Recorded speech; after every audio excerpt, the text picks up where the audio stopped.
आप देख और सुन रहे हैं Anwar Shahid YouTube channel. Pakistan steel क्या दोबारा चल पड़ेगा?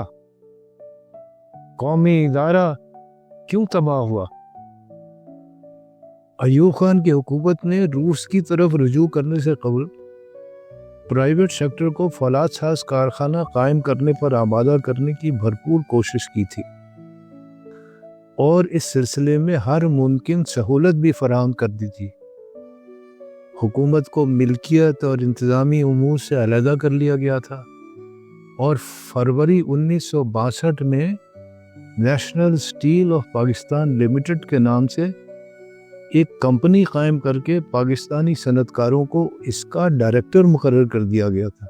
ये सारा एहतमाम इसलिए किया गया था कि कराची स्टील प्रोजेक्ट, जो अमरीकी कंपनी स्विंडलर ड्रेसलर कॉरपोरेशन ने तैयार किया था और जिसकी वजारत सनत ने मंजूरी दे दी थी, प्राइवेट सेक्टर के हवाले कर दिया जाए। ये मंसूबा अमल दरामद के लिए इस हद तक तैयार था कि ज़र मुबादला के हुसूल के लिए इसे आलमी बैंक की तरफ से बुलाई जाने वाली बैनुल अक़वामी कंसोर्शियम की मीटिंग में भी पेश किया जा चुका था।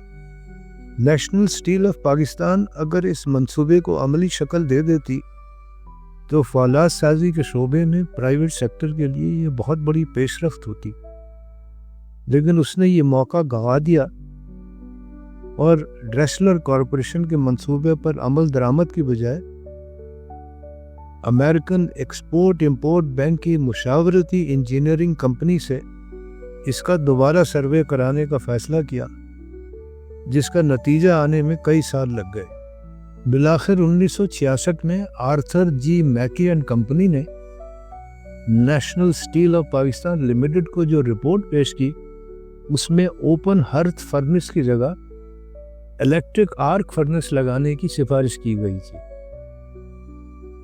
ये तजवीज़ भी लेकिन नेशनल स्टील के सरद खाने की नज़र हो गई। इसकी एक वजह तो ये थी कि फौलाद साजी में भारी सरमायाकारी दरकार होती है, जिसमें मुनाफा इसलिए देर से आता है कि फौलाद साज कारखाने की तनसीब में कई साल लग जाते हैं। दूसरी वजह यह थी कि प्राइवेट सेक्टर को इंश्योरेंस व बैंकिंग के अलावा कपड़े, साबुन, तौलिया वगैरह के कारखानों में सरमायाकारी के मौके खुले दिल से मयसर थे, जिनसे फौरी मुनाफा हासिल किया जा सकता था। चुनाचे वो तवीलुल मुद्दत सरमायाकारी में क्यों दिलचस्पी लेता?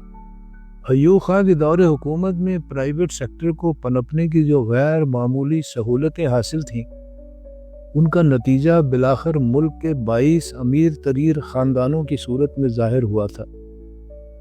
इनके बारे में इंकशाफ करते हुए मुमताज़ माहिर मुआशियात डॉक्टर महबूबुल हक ने अप्रैल 1968 में अपनी तकरीर में बताया था कि मुल्क की 60% सनत, 70% इंश्योरेंस और 80% बैंकिंग पर इन ख़ानदानों का कब्जा है। प्राइवेट सेक्टर ने फौलाद की सनत में सरमायाकारी में थोड़ी बहुत जो दिलचस्पी दी, वो ज़्यादातर स्क्रैप से सरिया बनाने के कारखानों तक महदूद थी। इन कारखानों में स्क्रैप को पिघलाने के लिए नरम भट्टियाँ हरारत पैदा करने वाले मकनातीसी निज़ाम से चलती हैं। इनसे कम मिकदार में फौलाद हासिल होता है जो आला क्वालिटी का नहीं होता, चुनाचे इससे बनने वाला सरिया कम ऊंची इमारतों की तामीर में इस्तेमाल किया जाता है।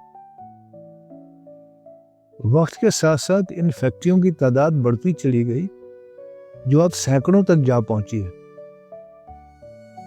स्क्रैप के जरिए बेहतर क्वालिटी का फौलाद भी हासिल किया जा सकता है। इसके लिए बिजली से ही चलने वाली भट्टियां इस्तेमाल की जाती हैं, जिनमें ग्रेफाइट इलेक्ट्रोड्स के कौसी निज़ाम के जरिए हरारत पैदा की जाती है। ज़्यादा गुंजाइश की हामिल इन भट्टियों से हासिल होने वाले फौलाद को मज़ीद कई मराहिल से गुजार कर उस फौलाद की क्वालिटी के करीब लाया जा सकता है जो पाकिस्तान स्टील से हासिल होता था।